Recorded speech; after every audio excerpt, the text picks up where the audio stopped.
Hello friends, आपके साथ इस वीडियो के अंदर मैं बात कर रहा हूँ आरती ड्रग्स लिमिटेड के बारे में। ये वो कंपनी है जो आजकल सुर्खियों के अंदर है। और सुर्खियों के अंदर क्यों है? क्योंकि इसका रिजल्ट काफ़ी अच्छा आया था पिछले क्वार्टर का।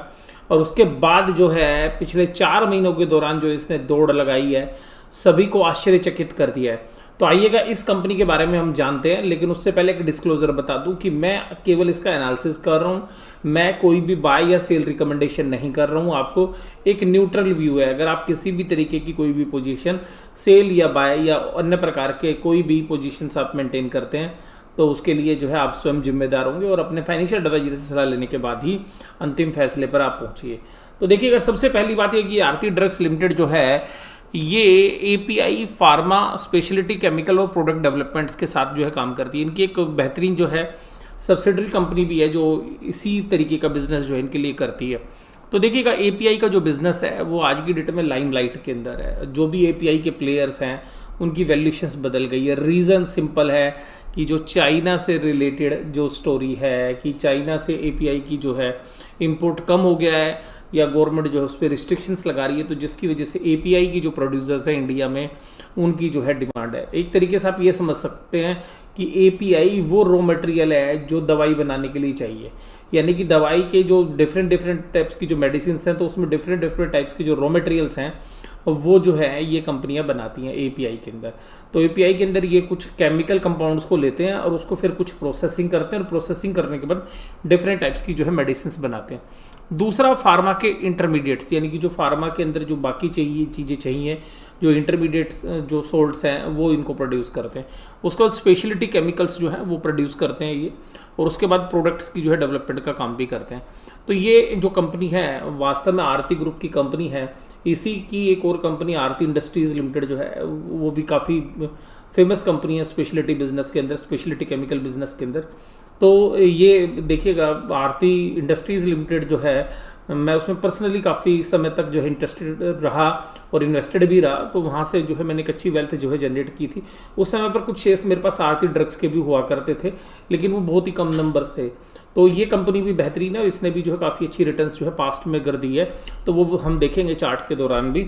अब यहाँ पर ये जो आरती ड्रग्स है इसको जनरली प्रमोट किया था चंद्रकांत वी गोर्गी जी। चंद्रकांत वी गोर्गी जी जो हैं वो एक जाने माने जो है बिजनेसमैन है, और ये जो है बड़े कॉरपोरेट गवर्नेंस के मामले में जो है काफ़ी अच्छे माने जाते हैं। और किस तरीके से कंपनियां चलती हैं ये बहुत अच्छी तरीके से ये मैनेज करते हुए आए हैं। और जो अब जो कंपनी चला रहे हैं जो उनके पुत्र हैं राजेंद्र वी गोर्गी जी, वो भी काफ़ी बेहतरीन तरीके से जो है पूरे ग्रुप को जो है मैनेज कर रहे हैं। क्योंकि चंद्रकांत वी गोर्गी जी की जो एज है वो काफ़ी ज़्यादा हो गई है, तो अल्टीमेटली अब राजेंद्र वी गोर्गी जी जो है इस कंपनी को चलाते हैं। तो इस तरीके के पूरे ग्रुप को ही चलाते हैं वो। तो अब देखिएगा, इनकी 13 मैन्युफैक्चरिंग फैसिलिटीज़ हैं, 100 देशों से ज़्यादा में ये जो है काम करते हैं, यानी कि वहाँ पे जो सप्लाई करते हैं। 50 एपीआई मोलिक्यूल्स हैं इनके पास, यानी कि जो 50 ऐसे फॉर्मूले जो दवाइयों में यूज़ होते हैं। 80 फिनिश्ड प्रोडक्ट्स हैं, यानी कि खुद भी जो है 80 फिनिश्ड प्रोडक्ट्स बनाते हैं। तो one of the leading producers हैं जो आप स्क्रीन पे देख रहे हैं। बहुत सारी ऐसी दवाइयाँ हैं जो आपने कभी यूज़ की होगी, जैसे न्यूमोस्लाइड है। तो न्यूमोस्लाइड जनरली फीवर के अंदर जो है दी जाती है, तो पैरासीटामोल के साथ इसका कम्बिनेशन काफ़ी चलता है, तो काफ़ी पॉपुलर दवाई है। इसी तरीके से जो बाकी दवाइयाँ भी हैं वो देखेंगे, कुछ पेन किलर्स हैं जो पेन के अंदर जो है दी जाती है, तो वो सभी फॉर्मूले के अंदर जो है ये एपीआई प्रोड्यूस करते हैं। उसके बाद देखिएगा, ये जो कंपनी है उसकी लोकेशंस जो है वो तो मैंने आपके साथ बात कर दी। जो मेजर प्लेयर्स हैं वो सब को ये सप्लाई करते हैं, चाहे कैडिला की बात करिए, सन फार्मा की बात करिए, टोरेंट फार्मा की बात करिए, और वो बाकी जो फार्मा प्रोड्यूसर्स हैं उनको भी जो है ये सप्लाई करते हैं। तो इनके जो क्लाइंट बेस है वो काफ़ी अच्छा है। तो इनको ये ऐसा नहीं है कि जो सामान बनाते हैं, जो प्रोडक्ट्स बनाते हैं उसको जो है खपाने में कोई दिक्कत होती है इनको। तो इनकी जो डिमांड है वो जनरली आज की स्थिति में तो एवरग्रीन आप कह सकते हो कि आप जो माल बनाओगे वो तुरंत ही उठ जाएगा। नहीं, जनरली इसकी 4 टाइम्स की जो है स्टॉक टर्नओवर रेशियो या इन्वेंट्री टर्नओवर रेशियो रहती थी, लेकिन अब तो इसकी जो इन्वेंट्री टर्नओवर रेशियो वो काफ़ी ऊपर आ गई है। रीज़न ये कि जो माल बनाते हैं उसकी डिमांड इतनी ज़्यादा है कि वो हाथों हाथ लिया जा रहा है, और वो शेयर प्राइस के राइज करने का एक मुख्य कारण भी जो है। तो इस बात से जो है मैं इनकार नहीं करूंगा कि ये जो कंपनी है काफ़ी बेहतरीन कंपनी है। अब बात करते हैं वैल्यूशंस के। देखिएगा, भाव भगवान है। तो कोई भी चीज़ है जो आप खरीदोगे तो उसके लिए कुछ पैसे देने पड़ते हैं, तो वो पैसों के संबंध में वैल्यूएशंस या कंपनी किस तरीके की है वो हम बात करेंगे। तो देखिएगा आरती ड्रग्स लिमिटेड जो है मार्केट कैपिटलाइजेशन में 6,500 करोड़ का जो है मार्केट कैप जो है ये कंपनी एंजॉय कर रही है 6,500 करोड़ का। बुक वैल्यू जस्ट कंपनी की 266 रुपीज़ एंड 86 पैसा है, यानी कि अगर आप प्राइस टू बुक वैल्यू की बात करोगे तो अब ये जो प्राइस टू बुक वैल्यू है ये काफ़ी ऊपर की तरफ आ गई है, यानी कि 10 टाइम्स से भी ज़्यादा हो गई है। करंट मार्केट प्राइस है 2830 और स्टॉक की पी रेशियोज है 36.4, यानी कि फार्मा की जो दिग्गज कंपनीज होती हैं उस तरीके की जो पी रेशियो है ये एंजॉय कर रही है। और इसके अंदर देखिएगा सभी जो लीडर्स हैं, अगर आप लीडर्स की बात करेंगे तो डिवीज़ लैब इस सेगमेंट के अंदर लीडर है। तो जो डिवीज़ लैब को अगर ऊपर की वैल्यूएशंस मिलनी शुरू हुई हैं तो बाकी के जो सेकंड लाइन के जो प्लेयर्स थे उनकी भी वैल्यूएशंस जो है इंप्रूव होती हुई नज़र आ रही है। अब यहाँ पे डिविडेंड यील्ड 0.07 है। अब डिविडेंड की बात आई है तो मैं एक बात और बोलता हूँ, चाहे आप आरती ड्रग्स की बात करिए या आरती इंडस्ट्रीज़ की बात करिए। देखिए जब आरती इंडस्ट्रीज़ का शेयर मेरे पास था तो मुझे 7% का डिविडेंड यील्ड मिलता था आरती इंडस्ट्रीज़ में, और आरती ड्रग्स का भी आप पास्ट का डिविडेंड देखेंगे तो बहुत ही बेहतरीन डिविडेंड इनके थे। तो जब ये कंपनियां छोटी थी, शेयर प्राइस नीचे की तरफ थे, तो ये कंपनी की मैनेजमेंट बड़ा स्मार्टली जो है इन्वेस्टर्स को रिवार्ड किया करती थी, यानी कि जो भी कमाती थी शेयर होल्डर को डिविडेंड बहुत अच्छा देती थी। तो डिविडेंड पे आउट बहुत अच्छा था इन दोनों कंपनीज का। इस कंपनी का डिविडेंड पे आउट अब इतना अच्छा नहीं है जितना अभी आप देखिएगा तो डिविडेंड यील्ड 0.07 है। हालांकि इन्होंने एक बोनस अनाउंसमेंट की हुई है, वो मैं भी आपको साथ डिस्कस करूंगा। तो देखिएगा ये जो कंपनी है इसकी मैनेजमेंट इतने स्मार्टली वर्क करती है कि जब कंपनी छोटी थी तो क्या कर रहे थे कि आप डिविडेंड पे आउट कर रहे थे। अब कंपनियां बड़ी हो गई हैं, पी रेशो ऊपर की मिलने लगी है, तो आरती ड्रग्स में भी और आरती इंडस्ट्रीज में भी ये कंपनी के मैनेजमेंट अब आपको बोनस देना शुरू कर दिया, यानी कि शेयर्स फ्री में दे दो। यानी कि अब शेयर होल्डर्स को खुश करने की जरूरत नहीं है ज़्यादा, क्योंकि शेयर होल्डर पहले ही खुश है, क्योंकि उसने प्राइस ऊपर लिया है। अगर वो आज इंटरेस्टेड है ऊपर के प्राइस में तो वो खुश है। अब उसको खुशी में आप शेयर्स दे दो, बजाय कि उसको कैश इंसेंटिव देने के। तो कैश बोनस देने की बजाय आप उसको क्या कर रहे हो, तो स्टॉक बोनस दे रहे हो। तो कैश बोनस मतलब डिविडेंड, या और स्टॉक डिविडेंड का मतलब होता है, स्टॉक डिविडेंड मीन्स बोनस। तो स्टॉक डिविडेंड अभी जो है ये कंपनी देगी। तो कैश अभी जो है डिविडेंड यील्ड के मामले में थोड़ी सी हमें नीचे की तरफ लगेगी। और इसने 52 वीक हाई जो टच किए थे वो थे 3724, और जो पिछले क्वार्टर रिजल्ट्स आए थे उसके बाद तो रुका ही नहीं था, रॉकेट बन गया था। उसके बाद देखिएगा अगर 5 साल की इसकी प्राइस मूवमेंट देखोगे तो आप देखिएगा 5 साल के दौरान ये शेयर कहाँ चलता था, 500 और 650 रुपये।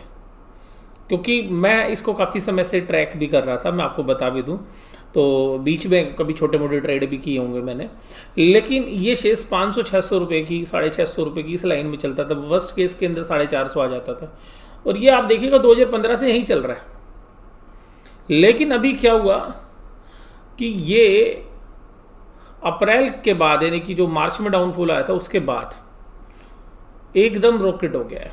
हालांकि अभी ऊपर के प्राइस से थोड़ी सी करेक्शन आ गई है। अब बात ये करते हैं कि ये कंपनी कितने के पी रेशो पे चलती थी। अभी तो चल रही है, ऊपर की पी रेशो मिल रही है, लेकिन हिस्टोरिकली कितनी चलती थी, आइए हिस्टोरिकली पी रेशो कितनी चलती थी ये देखिए। तो हिस्टोरिकली ये कंपनी की जो पी रेशोज थी, अगर पिछले आप 3 साल के दौरान देखें तो ये शेयर नॉर्मली 13 या 14 की पी रेशो पर चलता था, 13 to 14 पी रेशो। और अब ये कंपनी कितने की पी रेशो पे चल रही है, अब ये कंपनी 30 से ऊपर की पी रेशो पर हो गई है, 30 से ऊपर की पी रेशो पे। लेकिन जो 30 की पी रेशो है ना, वो आप ये नहीं कह सकते कि 30 की है, क्योंकि अब इसकी अर्निंग बढ़ गई है। तो जब आप आगे फॉरवर्ड में देखोगे, फॉरवर्ड अर्निंग के बेस पे, तो ये शेयर करीबन 20 की पी रेशो पे चल रहा है, ना कि 30 प्लस में। तो ये ध्यान रखिएगा। तो जो लोग फॉरवर्ड अर्निंग्स को ध्यान रखेंगे वही इसको सही तरीके से वैल्यू कर पाएंगे। तो फॉरवर्ड अर्निंग्स के हिसाब से मैं बता रहा हूँ ये भी 20 के पी पर है। तो नॉर्मली ये 14 to 16 की पी रेशो पे जो चलती थी, तो अभी भी अगर हम फॉरवर्ड अर्निंग पे भी बात करें तो 20 की अर्निंग्स के ऊपर ही चल रही है। हालांकि अगर हिस्टोरिकली देखेंगे तो आपको ज़्यादा अर्निंग मिलेगी। और अगर इस पूरे पीरियड का जो पीरियड आपके सामने है, अगर इसका मीडियन निकालें, मीडियन पी, तो 17.7 आता है। तो अभी देखिएगा ऊपर बैंड पे, तो ये थोड़ा सा रिस्क आपको हो भी सकता है। अब देखिएगा स्टॉक के अंदर जो है इश्यूज क्या हो सकते हैं। थोड़ा सा महंगा तो है, प्राइस टू बुक वैल्यू ऊपर हो गए, लेकिन फार्मा कंपनी में ना फॉर्मूले और रिसर्च एंड डेवलपमेंट की वैल्यू होती है, तो इसलिए प्राइस टू बुक वैल्यू ज़्यादा मैटर करती नहीं है। दूसरी बात है, प्रमोटर ने अपना जो शेयर्स है वो 0.93% होल्डिंग अपनी लास्ट क्वार्टर में घटाई है। अरे यार कोई भी होता घटा लेता ना, जब प्रॉफिट आ रहा है, शेयर्स का प्राइस 3 गुना 4 गुना हो गया, तो थोड़ा प्रॉफिट बुक करना प्रमोटर को क्या बुरा लगेगा?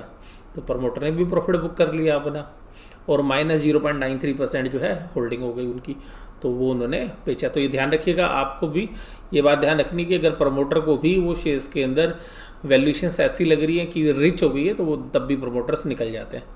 कंपनी की जो है ग्रोथ अगर पिछले 5 साल में देखें तो ज़्यादा अच्छी नहीं थी, 8.5% की ग्रोथ थी, लेकिन अभी जो ग्रोथ आई है पिछले 2 क्वार्टर में, आप देख के हैरान हो जाएंगे जब मैं आपके साथ एनालिसिस करूँगा। आप देखिएगा इसके बाद अगर पीयर्स की भी बात करें इसके साथ, तो पीयर्स की जो वैल्यूएशंस हैं, हालांकि सभी पीयर्स इसके काफ़ी अच्छे रनअप हो चुके हैं। इसमें ग्रैनुअल्स की बात करें, इसमें भी बड़ा तगड़ा रनअप आया है। डीवीज लैब की बात करें तो 53 की पी पर चला गया है। शिल्पा मेडिकेयर है वो 24.23, तो इसके अंदर भी आप जानते हैं। सीक्वेंट साइंटिफिक 43.78, हिकल जो है आईकल जो है 23.09, और भी कुछ प्लेयर्स हैं, बट यहाँ पर कम्बिनेशंस हैं, तो जो बल्क ड्रग्स के अंदर जो प्लेयर्स हैं उनकी बात कर रहे हैं। तो अगर आप यहाँ पे नेट प्रॉफिट की बात करेंगे तो नेट प्रॉफिट इससे ज़्यादा एक क्वार्टर का जो है किन कंपनियों का है, तो इसमें से जो डीवीज लैब है वो बड़ी कंपनी है, उसका होना ही है। लुपिन तो बहुत बड़ी कंपनी है, तो उसका भी है। जुबलिएंट का इससे ज़्यादा है, ग्रैनुअल्स का भी ज़्यादा है। शिल्पा मेडिकोर का इससे प्रॉफिट तो ज़्यादा है, लेकिन वैल्यूएशंस कम मिल रही है। तो इसका मतलब क्या है, शिल्पा मेडिकेयर का शेयर्स भी जो आपको थोड़ा अंडर वैल्यूड लग सकता है अगर पी रेशो पर बात करेंगे तो। हालांकि जो ग्रोथ इसने डिलीवर की है वो काबिल तारीफ है। और रिटर्न ऑन इक्विटी की बात करें, रिटर्न ऑन कैपिटल एम्प्लॉयड की बात करें, तो जो रिटर्न है कैपिटल एम्प्लॉयड के ऊपर वो डीवीज लैब के बाद सबसे बेहतरीन है। और यही एक रीज़न भी है इसका कि जो ये शेयर आपको जो है रिटर्न ऑन इक्विटी की वजह से जो है आपको ऊपर भी मिल रहा है। तो ये जो ऊपर मिलने का जो मुख्य कारण है वो रिटर्न ऑन इक्विटी भी है। तो रिटर्न ऑन इक्विटी या रिटर्न ऑन कैपिटल एम्प्लॉयड जो है जब बढ़ जाते हैं तो इस तरीके से वैल्यूएशंस भी ऊपर की तरफ मिलने लगती हैं कंपनी के शेयर्स को।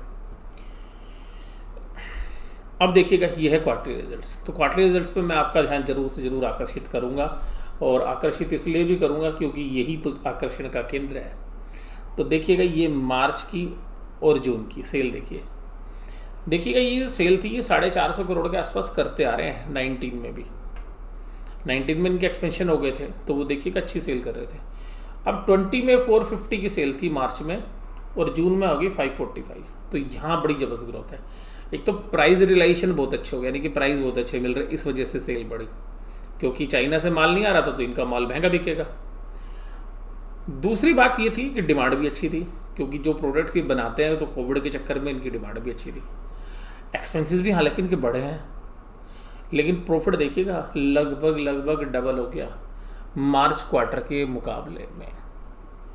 और जो मार्जिन्स थे ये देखिएगा, क्या ऑपरेटिंग मार्जिन्स 12, 15, 16% चलते थे, मार्जिन भाई साहब डबल के आसपास हो गए 25%। और ये मार्जिन देखते के साथ इन्वेस्टर का दिल खुश हो गया, और शेयर को देखिएगा रॉकेट बना दिया है। अब ये अदर इनकम की फिगर ये देखिएगा, जहाँ पे net profit before tax 61 crore था मार्च क्वार्टर में, हालांकि ये अगर जून 2020 की बात करें और जून 2019 की बात करें तो 3 टाइम्स हो गया प्रॉफिट, लगभग 2.5 टाइम्स से तो ज़्यादा है।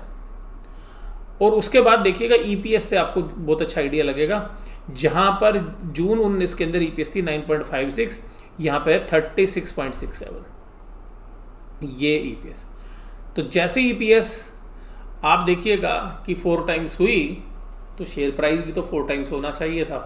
तो मार्केट ने तुरंत जो 600 रुपये वाला चलने वाला शेयर 2400 रुपये होना चाहिए था, और कंपनी थोड़ा बड़ा साइज़ में, अब इसको आप मानेंगे तो जो बड़ी साइज़ का यानी कि बिग साइज़ का जो है प्रीमियम वो भी मिला। तो वो शेयर्स अभी देखिएगा उन्हीं वैल्यूएशंस पर चल रहा है एक तरीके से, अगर इस खाली क्वार्टर अर्निंग के बेस पे जो कि इसकी पास्ट की है। लेकिन ध्यान से समझने वाली बात है, अगर ये अर्निंग्स इसने मेंटेन रखी, यानी कि ये ईपीएस 36 या 40 रुपीज़ के आसपास, तो ये जो शेयर प्राइस है ये परमानेंट हो जाएंगे यहीं पे, इनमें फिर करेक्शन नहीं मिलेगी। लेकिन अगर अगले क्वार्टर्स के अंदर ये मार्जिन्स नहीं रहे, जो मार्जिन्स अभी 25% के हैं, या ये ईपीएस नहीं रही, तो देखिएगा फिर शेयर के प्राइस में करेक्शन आ सकती है। लेकिन शेयर का प्राइस आपको इससे कम ही नजर आएगा, क्योंकि इन्होंने एक बोनस अनाउंस कर रखा है, वैसे भी शेयर का प्राइस बोनस एडजस्टमेंट की वजह से भी कम होना है। अब देखिएगा सेल कैसे कंपनी ग्रो कर रही है। अगर आप 2006 में देखें, 2006 में देखें तो सेल होती थी 254 करोड़ की, और उसके बाद 5 साल बाद इसने सेल कर दी 500 करोड़, यानी कि डबल। उसके बाद अगले 5 साल में फिर 500 करोड़ बढ़ा रही, और अब देखिएगा ये अब केवल 2 साल में ही 500 करोड़ की जो है सेल बढ़ा रहे हैं। तो ये चीज़ें आपको, जो चीज़ें पहले 5 साल में हो रही थी, यहाँ पे डबल 5 साल में हुई, 5 साल में, तो यहाँ पर 300 बढ़ी, यहाँ पर 500 बढ़ी, अब ये 500 केवल 2 साल में बढ़ा दी। और इसका जो इम्पैक्ट है प्रॉफिट पे देखिएगा, यहाँ प्रॉफिट आ रहे थे 17, यहाँ हुए 33, और यहाँ 33 से 131, और यहाँ 131 से 268। तो ये जो 268 जो है करोड़ के ट्रेलिंग बेसिस पे जो प्रॉफिट्स हो रहे हैं, जिसकी वजह से ट्रेलिंग बेसिस पे जो पूरे साल की ईपीएस है वो 87.72 आ रही है। तो यानी कि अगर ट्रेलिंग 12 मंथ्स की बात, टीटीएम का मतलब होता है ट्रेलिंग 12 मंथ्स, अगर पिछले 12 महीने देखें इस क्वार्टर के साथ, यानी कि जो लास्ट क्वार्टर था, तो आप ये देखिएगा 87.72 आ रही है। तो अब इस 87.72 से अगर आप देखेंगे तो शेयर अभी क्या है 2627 रुपये के आसपास चल रहा है। तो अगर 2700 को अगर आप डिवाइड करें 87.7 से, तो आपको ये भी मिलती है 30 की पी रेशो पे। लेकिन आप इसको नहीं समझ सकते कि ये 30 की है, क्योंकि अगर फ्यूचर में ये सारे क्वार्टर में ऐसी अर्निंग आएगी जैसे पिछली बार आई है 60 की, तो आप ये समझिएगा कि किस तरीके से, मतलब पूरे साल की 60 है, और अगर अगले साल 120 रुपये आएगी ईपीएस, तो फिर आप इस 120 रुपये के हिसाब से पी निकालेंगे तो करीबन 2021 के आसपास ही जो है पी आपको बनती है फॉरवर्ड अर्निंग्स के बेस पे। अब देखिएगा यहाँ पर अगर हम आगे बात करें, अगर हम आगे यहाँ पे बात करें कि इस कंपनी की 3 साल का प्रॉफिट तो बढ़ा है 19% की रेट से, लेकिन शेयर प्राइस बढ़ गया 74% की रेट से। एक साल के अंदर यानी कि ट्रेलिंग 12 मंथ्स में प्रॉफिट बढ़ा है 132.96, और यहाँ पर देखिएगा कितना है 522.56 ये शेयर का प्राइस। देखिएगा ये हमेशा ऐसा ही होता है, जब कंपनी छोटी से बड़ी कंपनी में साइज में जाती है तो कंपनी की री रेटिंग होती है। तो ध्यान रखिएगा इस शेयर की री रेटिंग हुई है, जिसकी वजह से इसको पी रेशो भी ऊपर की मिलने लगी है, क्योंकि मार्जिन्स बढ़ गए हैं, कंपनी का साइज बड़ा हो गया है, और जो बाकी रीजंस हैं जो मैं आपको शेयर करता जा रहा हूँ उसकी वजह से। आप देखिएगा डेट की पोजीशन भी कंफर्टेबल है, जहां पर करीबन 650 करोड़ का जो है इनके पास शोल्डर फंड है, उसके सामने की 389 करोड़ की जो है लॉन्ग टर्म बोरोइंग्स है। तो लॉन्ग टर्म बोरोइंग्स में भी देखेंगे तो 0.7 के आसपास जो है डेट इक्विटी रेशियो है, तो आप उसको एक मैनेजेबल डेट इक्विटी रेशियो मानेंगे। अब कैश फ्लो के एंगल से देखिएगा तो कैश फ्लो की परफॉर्मेंस भी जो है काफ़ी बेहतरीन है, और बेहतरीन किस लिए है कैश फ्लो की, आप देखिएगा जहाँ पे 15 में 105 करोड़ का कैश फ्लो जनरेट करते, फिर 133, 175, मार्च 18 अच्छा नहीं रहा इनके लिए, 19 में फिर देखिए 143, और मार्च 20 में तो 251 करोड़। तो अब ये मान के चलिएगा कि अगले साल जो आएगा वो 350 करोड़ से ऊपर का जो है cash flow from operating activity आएगा। और ये लगातार देखिएगा इन्वेस्ट करते रहे, इन्वेस्टिंग एक्टिविटी देखिएगा माइनस में चल रही है। इसका मतलब है कि जो पैसा कमा रहे थे उसको लगा रहे थे, आगे बिजनेस को एक्सपेंड कर रहे हैं। तो इसका मतलब है बिजनेसमैन सीधा सा क्लियर जो है विजन रख के बैठा हुआ है कि मैं जो भी कमाऊंगा उसको जो है आगे फर्दर इन्वेस्ट कर दूंगा। और मुझे लगता है कि यही रीज़न है कि शायद डिविडेंड पे करने की बजाय बोनस पे जो है फोकस कर रहे हैं। देखिए प्रमोटर की होल्डिंग यहाँ पे घट रही है। आप प्रमोटर देखिएगा पहले 17 में 62.5% के आसपास रहते थे, 19 में 161.6 हो गया, और अब देखिएगा जून 20 के अंदर जो है 60.51। तो प्रमोटर ने अपनी होल्डिंग घटाई है। अब ये प्राइस है 2829, ये आज का प्राइस है। तो मैं आपको जो बोल रहा था 2700-2800 रुपये के आसपास जो अभी ये ट्रेड कर रहा है। इसने हाई भी लगाए थे 3719 के। अब देखिएगा यहाँ पर अब जो बोनस अनाउंसमेंट है 3:1। इसका मतलब है एक शेयर के बदले में 3 शेयर, यानी कि 3 + 1 आगे चल के 4 शेयर हो जाएंगे। तो अगर आप बोनस के बाद इस शेयर्स का कभी प्राइस देखें और फिर कहें जी ये सस्ता हो गया, तो वो सस्ता नहीं होगा, बोनस एडजस्टमेंट के बाद होगा ये कम। 2829 डिवाइडेड बाय 4, तो ये शेयर करीबन 700 रुपये का ही नजर आएगा जैसे पहले आता था। तो लोगों को लगेगा कि अरे ये तो पुराने ही रेट पे आ गया। तो ये बोनस है, एक शेयर्स के बदले में 3 शेयर्स जो है बोनस की अनाउंसमेंट कंपनी ने कर दी है। और इसका मेन रीज़न मैंने आपको बताया भी है कि देखिएगा कैश डिविडेंड नहीं दे रही है कंपनी, स्टॉक डिविडेंड दे रही है, यानी कि आपको बोनस मिल रहे हैं। अब ये वीडियो आपको कैसी लगी जरूर से जरूर आप मुझे कमेंट बॉक्स में बताइएगा। वीडियो देखने के लिए धन्यवाद। Thank you very much.